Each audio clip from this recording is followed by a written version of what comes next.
Welcome, everyone. Welcome, everyone, to Pathways Through the Orchard. Tonight is Parshat Vayeitzei. We have three Torahs I hope to give over tonight, two shorter ones and one longer one. We'll start with the two shorter ones.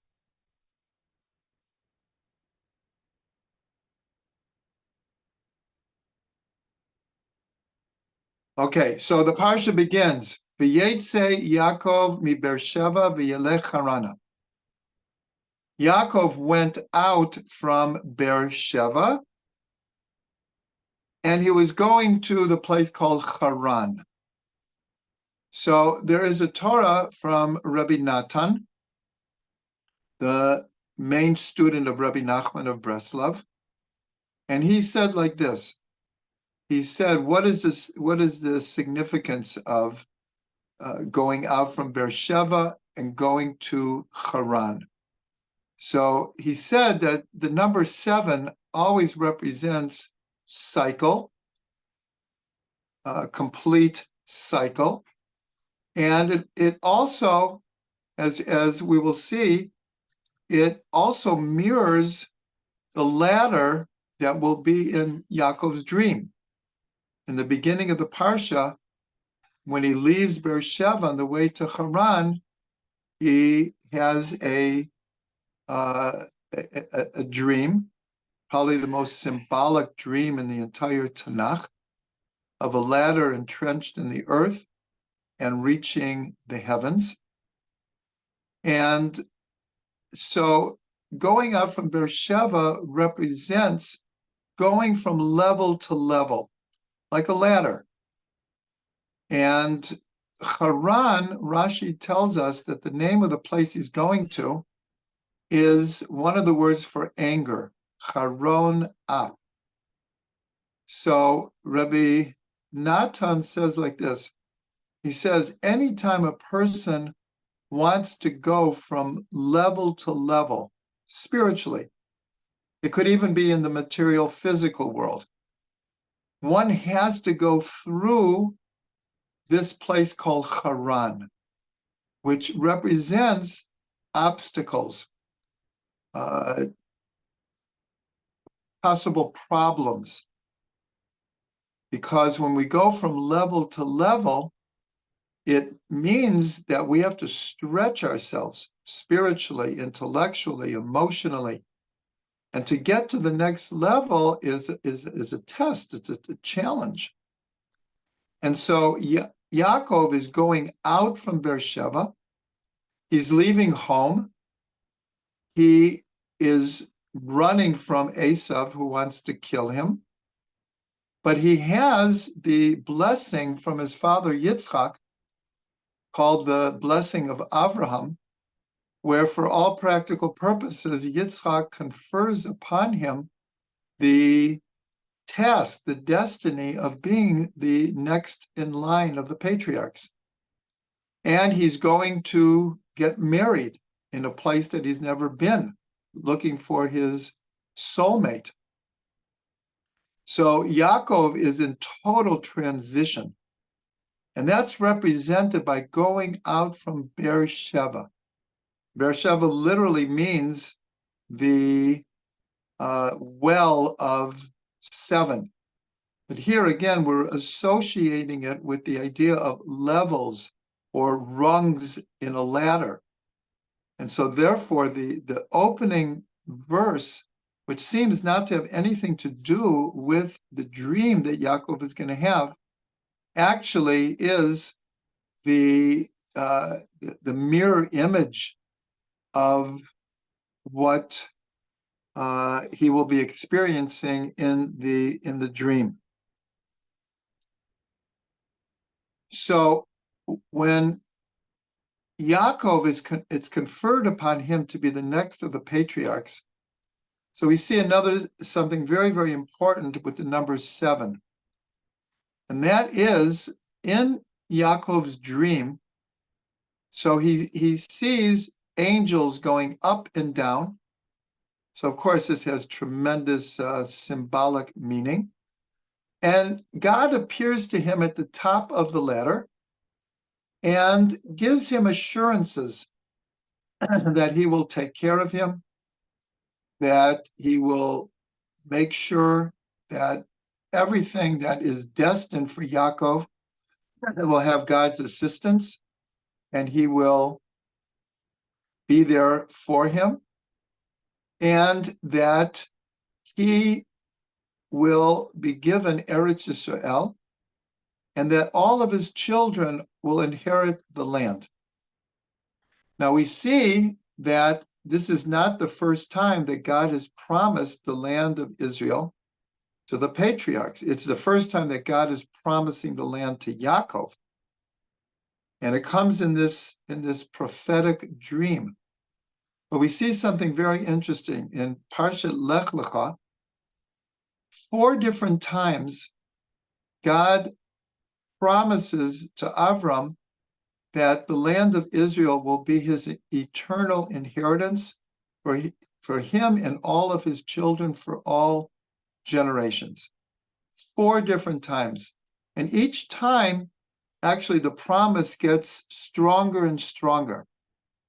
There are other references to Avram being in the land or returning to the land, but for God to appear to Avram and specifically promise him the land of Israel, so we see there are 4 major times. In Parsha Toldot, which was last week's Parsha, God appears to Yitzchak 1 time and promises him the land, just like he had promised to Avram, and it will be for his children for all eternity. Here we see in the dream, Yaakov is promised the land of Israel, and later in next week's Parsha, God will again confirm this idea that Yaakov and all of his children will inherit the land. So if you add them together, it's 4 times God promises Avram, 1 time Yitzhak, and 2 times Yaakov, 7 times. So, and we know that 7 is such a symbolic, significant number, and it has to do with cycles. So here we see God promising Eretz Yisrael to the 3 patriarchs 7 times, a complete circle. And according to tradition, we're in the 6th millennium now. And the 7th millennium is the promise, the hope, the anticipation of the Messianic era. And all of these years, we have been fighting to merit Eretz Yisrael. We have fought kingdom after kingdom, nation after nation. And of course, right now, we're in the midst of even another war. And it all has to do with our right, our ability to live and thrive in Eretz Yisrael. And so we anticipate in the 7th millennium where it will no longer be contested. And in the Rambam, in his explanation of the coming of Mashiach, he says very clearly that one of the things that the Mashiach will accomplish will be to fight the final wars and to establish forever peace in the world and our existence, our right to Eretz Yisrael. So this is the first idea I wanted to present, that in summary, that the opening verse, and Yaakov left Beersheba on his way to Haran, represents the idea of going from level to level, and that each level of spiritual elevation entails going through a whole new set of obstacles, a whole new set of trials and tribulations. And And we see that it's very similar to the idea of the ladder in Yaakov's dream. There are different traditions and ideas about how many rungs there were in the ladder. But one of the opinions is that there were seven rungs. There are other opinions as well. But in that symbolism, the seven rungs of the ladder is already symbolically mentioned in the opening verse. And so we see that throughout history, we were promised Eretz Yisrael 7 times, but we have fought even more than 7 nations to keep our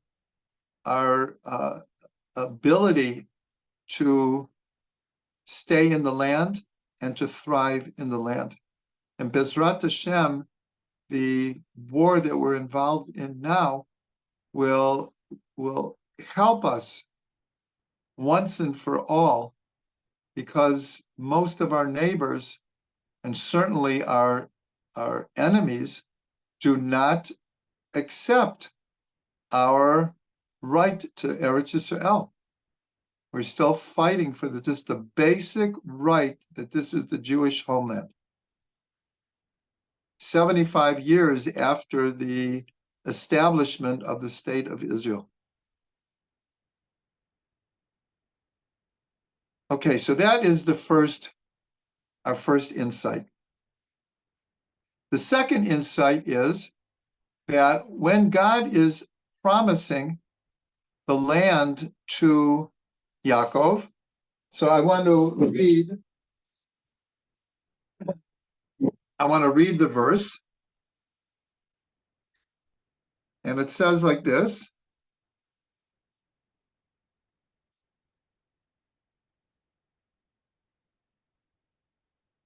I won't read the whole promise, but part of it is, Vayomer, Ani Hashem Elokei Avraham, Avicha. I am the God, the father of Avraham, your father. Here we see that even though Yaakov is the grandson of Avram, Avram is the first patriarch, and he's referred to as Yaakov's father. Ve'elokei Yitzchak, and I'm the God of Yitzchak. Ha'oretz asher ata shochev aleha lecha etnena ulezarecha. The land that you are lying on. Remember, this is part of a dream. Yaakov is laying down. The land that you are lying on, I give it to you and your descendants. And then the very next verse says, V'haya zaracha kafar ha'aretz. Your children will be like the dust of the earth, meaning plentiful, fruitful. Ufaratzta, and you will spread out. Yama v'kedma v'tzfona v'negba. You will spread out to the west. It's called the Yam because the Mediterranean is in the west of Israel. The Kedma, that means the east. V'tzfona, the north. The Negba, the Negev desert, is called the south because it's in the south of Israel. V'nivracha b'cha kol mishpachot adama u'bezarecha. And all of the nations of the world will be blessed through you and through your children. So here we notice something that Rashi even points out. When God says, the land that you are lying on, I will give to you and your children, if we interpret that totally literally, then it could mean just the land that you're lying on. And Rashi asks, because it could be interpreted, I'll give you this little piece of land that you're lying on. And so Rashi says an amazing thing. The tradition is that God folded up all of Eretz Yisrael and placed it underneath Yaakov and said, the land that you're lying on, meaning the whole thing. And that's why in the next verse it says that you will spread out to the west and the east and the north and the south. So there's something very interesting we can learn from this. And I learned this from Rav Ginsburg. He said that there are two types of tzaddikim, two types of righteous people, or rebbes, or people with great influence. He said some people, based on the first verse, they can stay exactly where they are, and they can have influence in the whole world.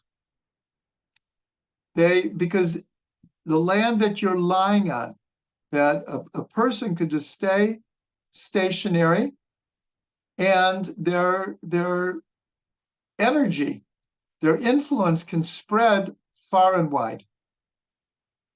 Based on the second verse, there are other righteous tzaddikim, rebbes, rabbis, that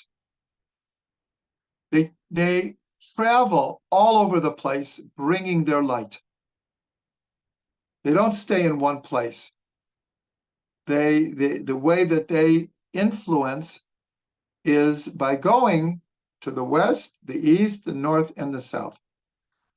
So we can apply this to many, many, many different people, but I'm going to apply it to two people because it's very close to everyone, is the Lubavitcher Rebbe.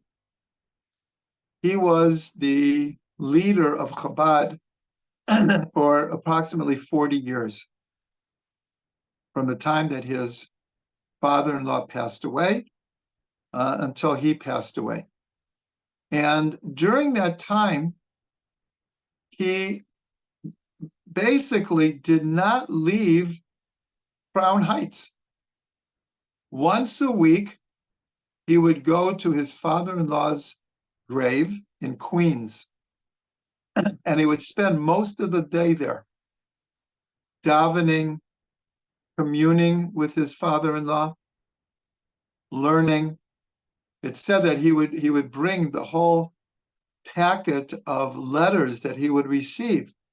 The Lubavitcher Rebbe was very well known that he answered every letter that was sent to him. Sometimes it took weeks or maybe even longer, but he made an attempt, and he would get thousands of letters, tens of thousands. Probably over the 40 years, he probably got hundreds of thousands of letters. But he did his best to respond to all of them.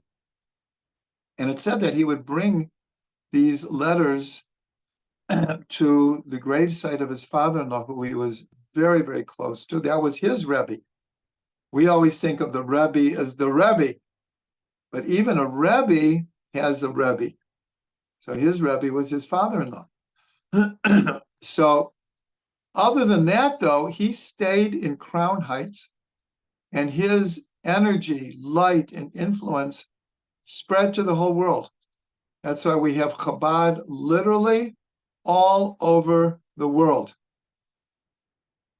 I see that Nachum just shared in Chabad a very famous gematria, that Ufaratzta, you will spread out, is gematria 770, which was the headquarters of the Lubavitch movement to this day. And of course, the Lubavitcher Rebbe. That's where his study was. That's where he spent most of his time. He had a private residence on President Street, basically around the corner. But he spent a good part of his 40 years in 770. So he's an example of a righteous person who is the epitome of the land that I give you, that you're lying on, I will give to you. And that God folded up all of Eretz Yisrael So from his headquarters in Crown Heights, he was able to reach the whole world. Now, the other, call it the side of the coin, is ufaratsta, and you will spread out. So this is a type of a influencer who spreads their influence by going literally in person, west, east, north, and south. And the example I'm going to bring, of course, he's not the only example, but is Reb Shlomo Carlebach, that he was constantly on the move. Constantly. It's not a coincidence that he passed away in a plane. He was always traveling from place to place, spreading his light and his influence. So here, we have two examples of two different types of tzaddikim and two very, very different ways of operating, but we could see them in these two verses that we quoted. And I just want to mention quickly, those who came on late, I am not going to be able to look at the chats because I'm recording from my phone because we had an electric outage. The electricity is back, but we're afraid it might go out again. So we're continuing on the phone. You can chat to each other, and in the end, we'll have our discussion group. Okay, now we're going to go to the longer Torah. And this has to do with a place called Luz. There's a long Rashi discussing where exactly did Yaakov have the dream of the ladder. There are different opinions. Many of the opinions actually sound that they're different, but they actually can go together. I'm not going to go into that right now, but whether it was physically on the Temple Mount or spiritually on the Temple Mount. So that is the main idea. Just like Avram and Yitzchak were on the Temple Mount for the Akedah, so too Yaakov was on the Temple Mount for this very, very important dream that he had, this prophetic dream. As we said in the first insight, where he was promised for the first time by God that he would inherit the land, he and all of his children. So after he wakes up, so Yaakov consecrates the stone where his head lied upon when he had the dream. And I'll read the verse. It's the 19th verse of the 28th chapter. So he said, this is after he's woken up. It says, Vayikra et Shema Makom Hahu Beit El. And Yaakov called the name of the place that he was Beit El, the house of God. Be'ulam Luz Shem Ha'ir L'Rishona. And so where is this Beit El? So the Torah tells us that this place, before Yaakov names the place the house of God, it was known as a place called Luz. That was the name of the place. Later, in next week's Parsha, Yaakov goes to Haran. He's there 20 years. He eventually comes back to Eretz Yisrael. That's where he has the battle with according to Rashi, the angel of Esav. and he is given a new name, Yisrael. And then he goes to Shechem. There's a whole incident in Shechem. And after he leaves Shechem, he goes back to Beit El. And the Torah again mentions that the name of this place was known as Luz. So that's what we're going to discuss now. This place called Luz has many, many, many traditions attached to it. And so that's what we're going to explore now. So the first thing, as we said, is this is the place, the name of where the dream was. The Rashi explains that it's possible that the middle of the ladder in the dream, the midpoint, was the Temple Mount. And so that's why we have this tradition that it was on the Temple Mount. So what else do we know about Luz? So in the end of this week's Parsha, Yaakov works for his father-in-law, Lavan.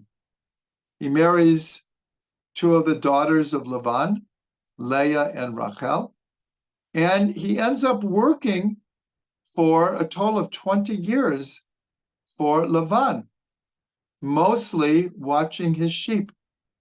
And because of that, the Torah says that the flock of Lavan was blessed tremendously because of Yaakov.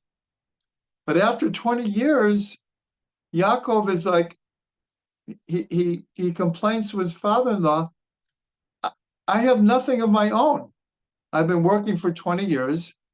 I have nothing to show for it. So his father-in-law admits that he's had a tremendous blessing from these 20 years that Yaakov is working for him. And he says, well, what do you want? So Yaakov describes a somewhat complicated way they were going to separate the flocks, and he's going to take certain of the flock, and that will be his payment. And so what happens though, and the Torah goes into great detail, that in the end, Yaakov, through tremendous wisdom, and actually one of the Living with the Times that you'll be receiving this week talks a little bit more about it. There are tremendous spiritual and mystical ideas that are embedded in what seems like a simple explanation of how Yaakov is able to transform almost all of Lavan's flocks to be his own. But this is what Lavan agreed to. He just didn't realize how smart Yaakov was. But part of that process is Yaakov took branches from 3 different trees, and he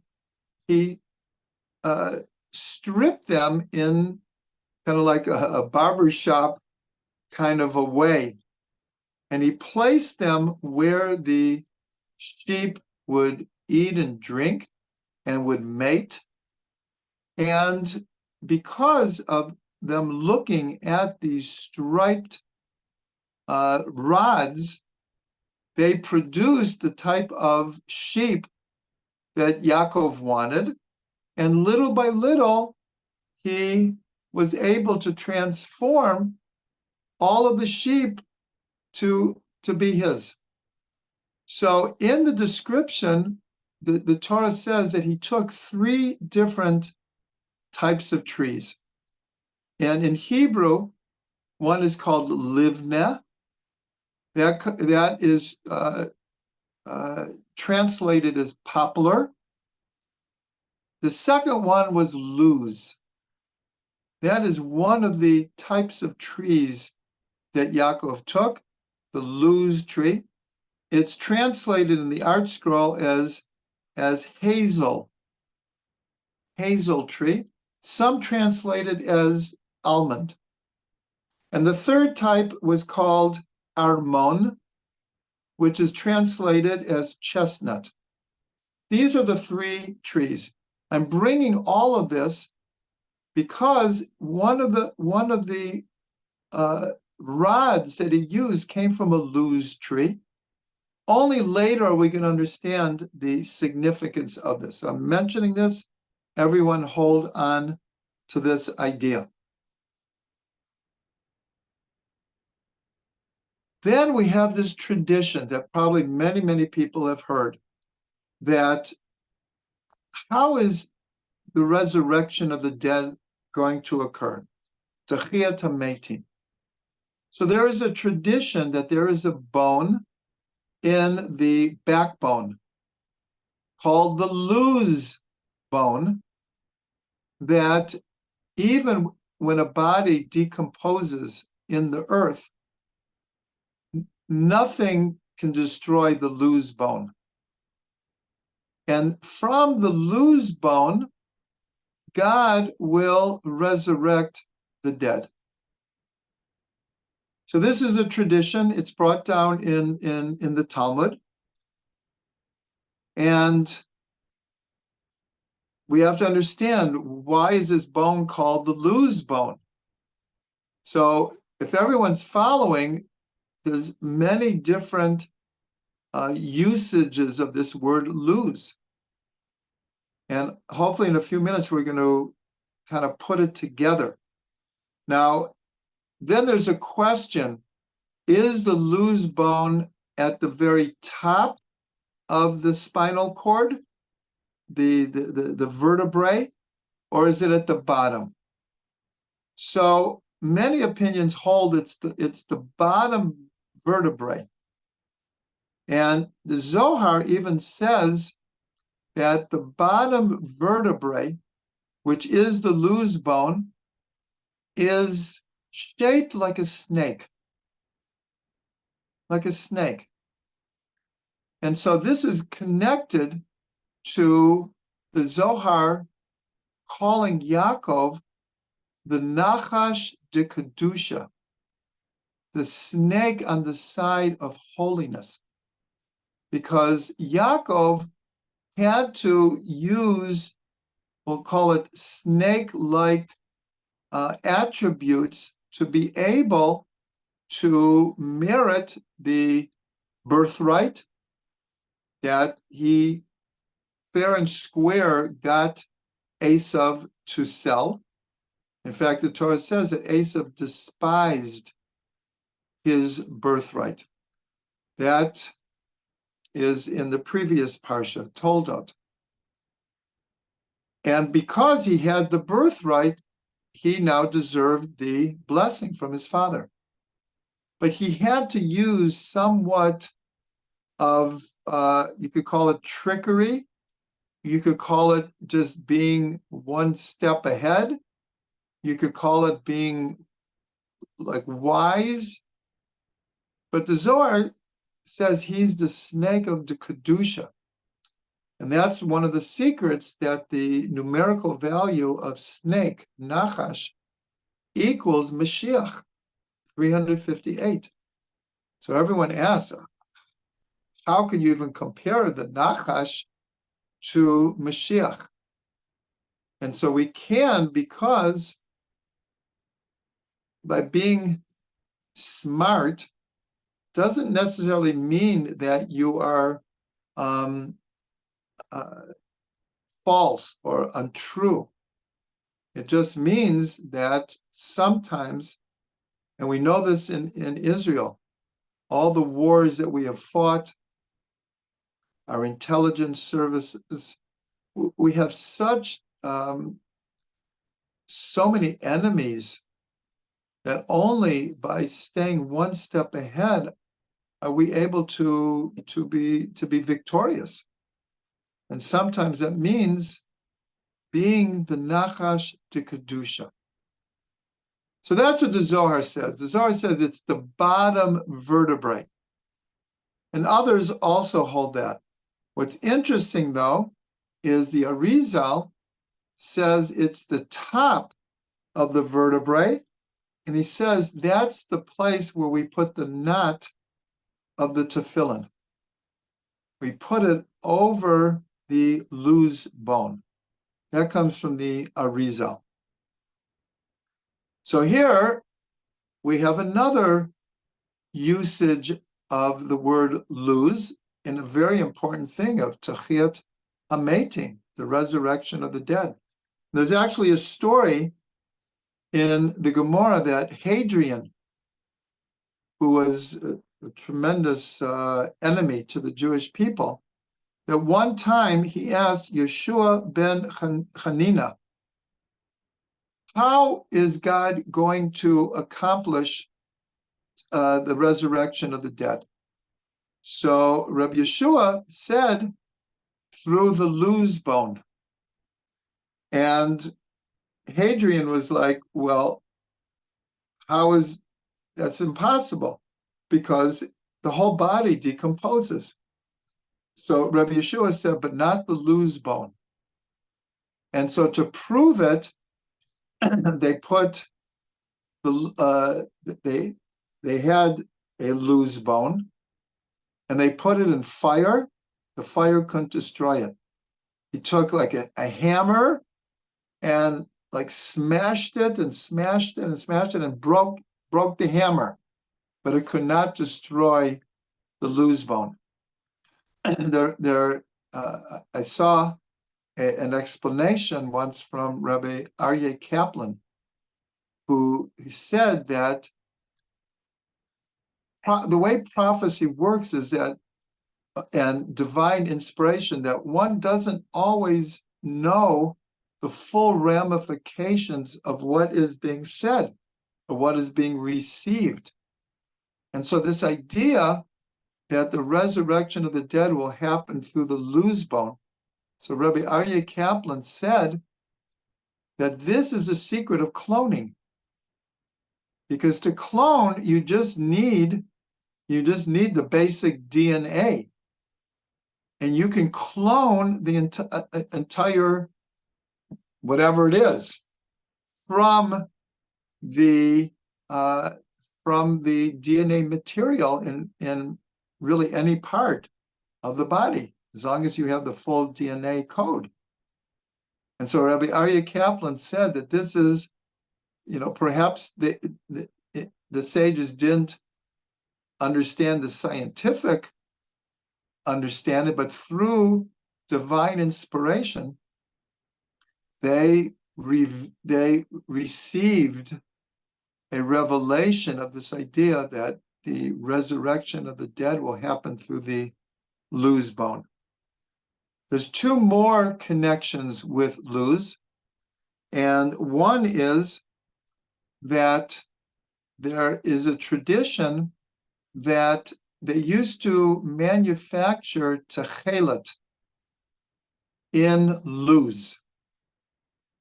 Techelet is the blue string that was included at the time of the Torah, when it was clear what the chilazon, the shellfish that produced this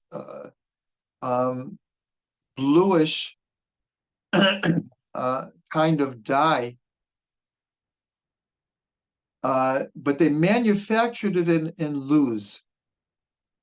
And here we see something the Gemara says. It says, why blue? Why this color?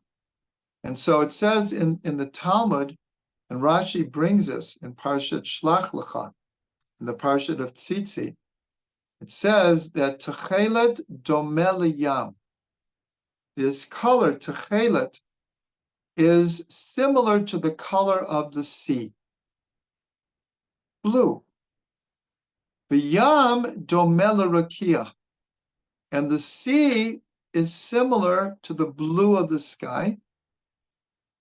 V'rakia domeh l'kisei hakavod, and the blue of the sky is similar to the throne of glory. And then the Gemara says, how do we know that it is the color of the throne of glory? So if you give me just a second, in Parshat Mishpatim, so in the days leading up to the giving of the Torah, so it says that Moshe and Aaron, Nadav and Avihu, and the elders, they went up to Mount Sinai, and they had a vision of God. And so it says, V'yal Moshe v'Aaron Nadav and Avihu v'shivim miziknei Yisrael. Just like I said, Moshe, Aaron, Nadav and Avihu, and the 70 elders. V'yir'u et Elokei Yisrael, and they had a vision of the God of Israel. V'tachat raglav k'maaseh livnat hasapir, and under his feet. Now here the assumption is, again, we're talking in symbolic terms, that they had a vision very similar to Yechezkel, of God sitting on his throne of glory. But here it says that under his feet was a type of sapphire brickwork. Uke'etzem hashamayim l'taher. Litaher, excuse me. And this sapphire brickwork was like the clearness of the heavens in purity.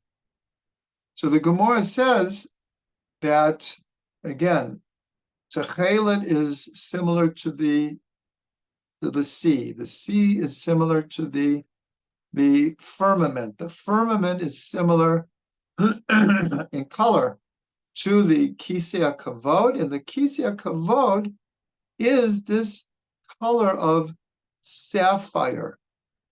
So again, this is connected to Luz is the place that they're making the Techelet with all of this symbolism.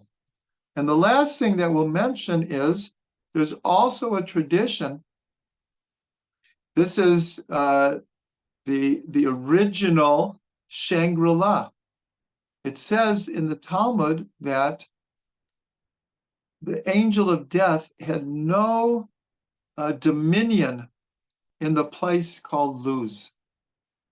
And that when people, and that no one died before their time, meaning there was no quote accidental deaths, there was no deaths from heaven, or a person sins and their life is cut short. Never happened in Luz. The angel of death had no dominion. Another tradition is that in Luz, no one ever told a lie. And because no one ever told a lie, people lived this long life. And the Gemara actually says that when it came time for a person to pass away, they would leave the city and pass away. So this was a review of all the different traditions about this place called Luz, or in the usage of Luz with Yaakov, with the rods that he made. So what's the common denominator here? Actually, before that, we're going to even bring another tradition, is that when Sennacherib was the Assyrian who took away the 10 tribes, but he couldn't conquer Luz. He just couldn't conquer it. And when Nebuchadnezzar came to Israel and he conquered Israel, he also couldn't conquer Luz. So we have all these traditions about Luz. So what is the common denominator? So if we could just put it in just a simple idea. It's the idea of transformation and the idea of transforming and infusing physicality with spirituality. This is the common idea. If we go back to the rods, so what Yaakov was doing, he was taking spiritual concepts and applying it to the physical world. That was how he was able to transform on a very practical level all of the sheep of Lavan. And he did it through great, great wisdom, but he did it through applying spiritual ideas to the physical reality. Yaakov's dream of the ladder, which happened in Luz. So when he woke up, he said, God was in this place and I didn't know. So the simple understanding is, the idea is, if I would have known that God was here, I never would have gone to sleep. How could I go to sleep if I understood that God's presence is here? But we're talking about Yaakov Avinu. He was very present of God's presence, play on words. But what he was saying is that I didn't know he was in hamakom, as in this place. So part of the realization of Yaakov was this idea of God being in physicality, not just in the Beit Midrash, not just in the house of study, not just in the synagogue, not in the temple in Jerusalem. God is everywhere. Every point of space, makom, is infused with the energy of God, and every point of time is infused with the energy of God. And this is seen in the ladder. The description of the ladder is it was mutzav arza. It was firmly entrenched, established in the ground. The Rosha Magia Shemaima, but its head reached the heavens. And this is one of the greatest symbolisms of his dream, that Yaakov was being shown the importance of how we have to have our feet firmly in the ground, but our head in the heavens. But a head in the heavens without our feet on the ground is not a positive thing. We need the unity. And that's why the ladder is just, it's one physical object, but it connects heaven and earth. And so, and it happened in Luz. Now let's take the idea of the techelet.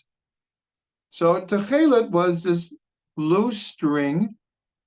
It was one of the tzitzit, one of the fringes that was dyed blue.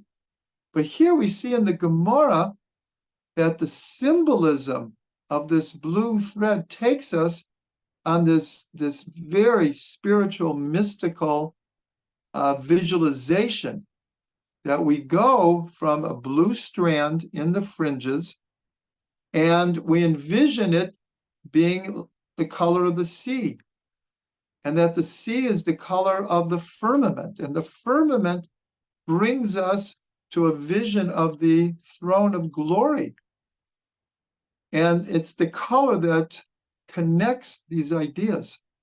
So here we have a physical fringe, and all of the fringes, that's what it says in the Parsha of Tzitzit, that when we look at the tzitzit, it should remind us of all of the mitzvot. As we're told that if you take the gematria of tzitzit, 600, and the 8 strings on each of the corners, and the 5 knots in the strings on each of the corners, so 608 and 5 equals 613, all of the mitzvah. So this is a drasha from Chazal, Rashi brings it. But again, the idea is we look at something physical and it reminds us of our connection to God. So this is the idea of luz. This is where they made the techelet. Then we come, of course, to the idea of techiyat metim, and that the angel of death had no dominion in luz. And this has to do with probably the greatest transition is from life through death to rebirth, to the resurrection, to life after death. And so we're told that the luz bone represents it's a physical bone, but it has the potential, it has the energy from which rebirth, resurrection will come. So we see all of these ideas connect the idea of luz. And now I want to bring the Arizal's explanation of how the luz bone will accomplish the resurrection of the dead, techiyat metim. So here, he bases this on the first two verses of the Torah. It's a tremendous, innovative idea. A big chiddush from the Arizal is, along with all the other meanings of the first two verses of the Torah, which there are like almost infinite amount of meanings. So he says like this, he says that Bereshit bara Elokim et hashmayim v'et haaretz. In the beginning, God created the heavens and the earth. So we're told that the heavens represent all spiritual reality that would ever be created. And the earth represents all physical, material reality that would ever be created, come into existence. So the Arizal says that this includes the Shemayim represents the soul, and the earth represents the body. This is a known connection with heaven and earth. And in fact, the numerical value of Shemayim equals Haneshama. 390 is Shemayim. Neshama is 385, but Haneshama is Shemayim. So this hints to that the Shemayim represents the creation of the spiritual soul, and the earth, as it says, that we come from the afar, come from the dust of the earth, and we return to the dust of the earth. Then the Ari goes into the second verse.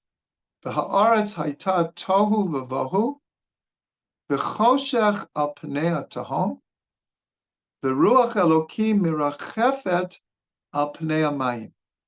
So the Ari says like this, it's like the story of all life and death is in the first two verses, and we'll see in the third verse as well. So he brings down that the word, that there was darkness on the face of the abyss, the tahom, the deep. So he says that the letters of tahom, when permuted differently, spells out the mavet, death. So, and that's the choshech. In other words, when it comes time for someone to pass away from this world, so the body is returned to the depths of the earth. That's why we believe in burial. And for the body, it's symbolically like darkness. The Ari continues, V'ruach Elokim mirachefet al pnei hamayim, that the Spirit of God hovered over the waters. So again, along with many, many other explanations of what this means, Mayim, as we've learned many times, is always compared to a metaphor for Torah itself. And so here, the Ari says that the afterlife is very dependent on how connected a person was to Torah. The more Torah that we have, that's what we say we don't take anything to the grave other than the Torah that we learned and the mitzvahs that we've done. And of course, one of the main mitzvot is deeds of loving kindness. So that's all we have when we leave this world. And so the Ruach Elokim is the Spirit of God, is what will ensure a future life. And that takes us to the third verse.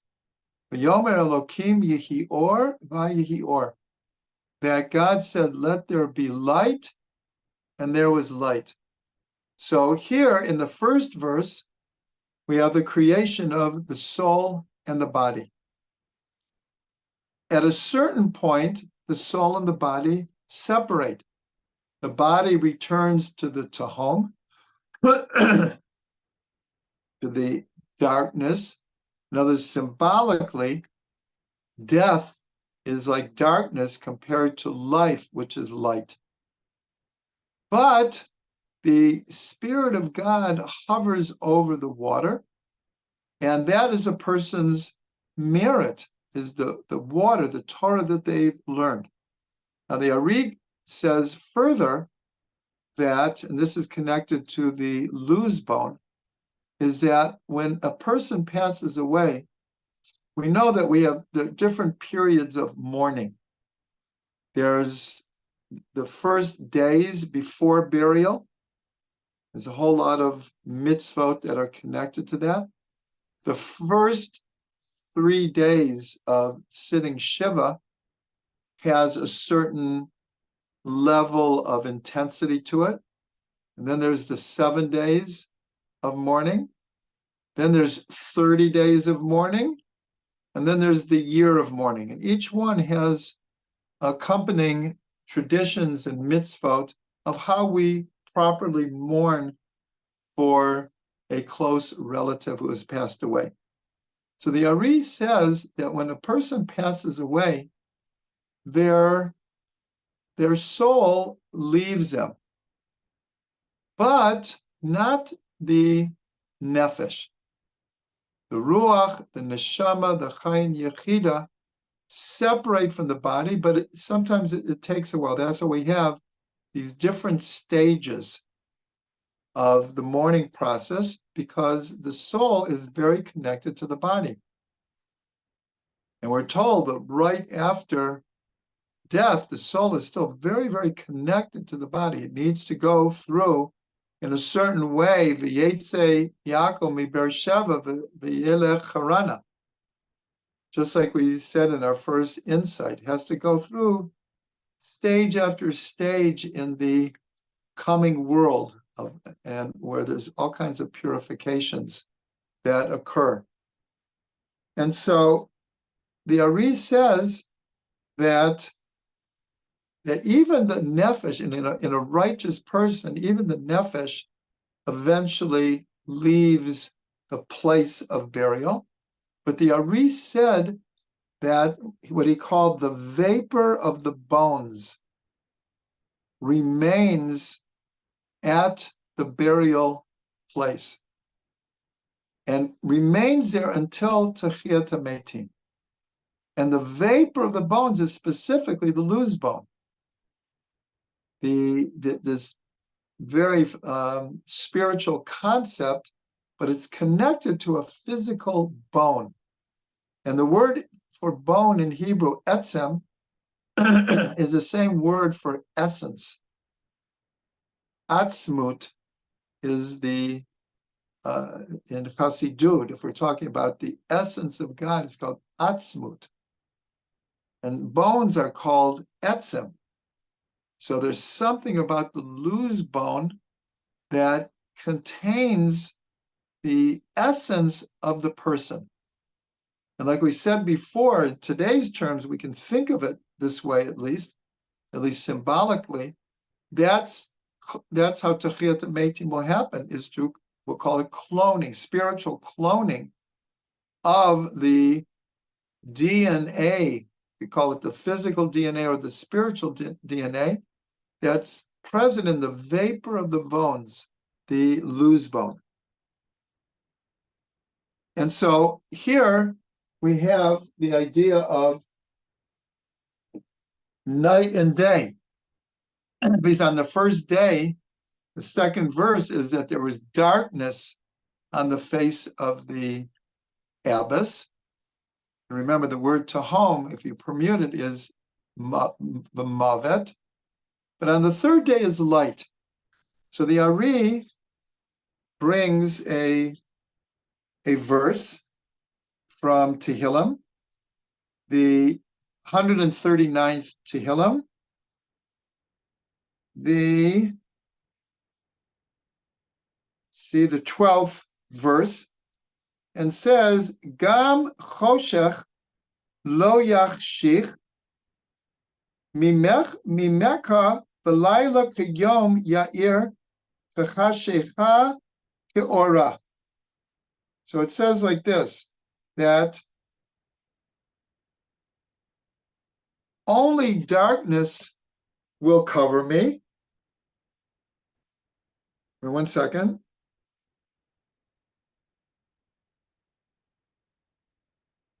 So actually the 11th and the 12th. Surely only darkness will cover me, and the light be night about me. Even the darkness is not dark for you, but the night shines like the day. The darkness and the light are both alike to you. So here we're talking about on the first day of creation. So God creates light in the third verse. And then we're told that light and darkness were intermingled. And then God separated the darkness and the light, and he called the darkness night, and he called the light day. And the first day ends, Vayhi erev vayivoker yom echad. It was evening, darkness, and it was day, light, one day. And so the Ari brings this verse from Psalms that I just read, that in the future, dark and light will, in a sense, be intermingled again and will all be light. Everything will be light. And this represented the resurrection of the dead, because life is light. Death is like darkness. And so in the future, when it says in Yeshayahu that death will be swallowed up forever. So this is the idea that the light of God will be all-encompassing, that even the night, even the darkness will be like light. And that's the idea of Yom Echad, the unity of darkness and light. So this is all teachings from the Arizal. And so we see that this place called Luz and the different traditions, again, the common denominator is the idea of transformation, transition, and the unity of physical and spiritual. And that's what Techiyat Meitim represents. It represents the unity of soul and body.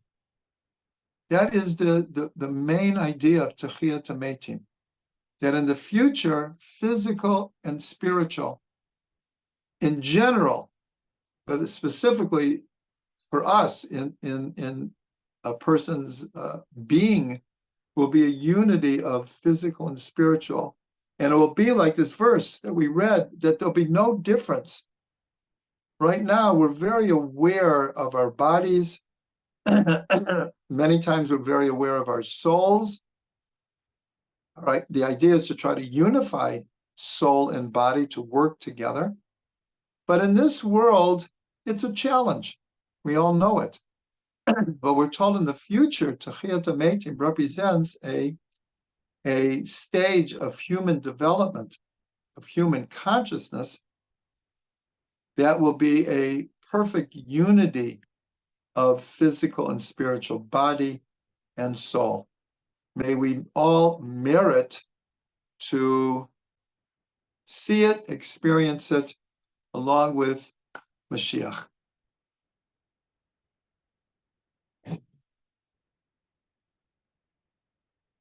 Okay, so that was the class.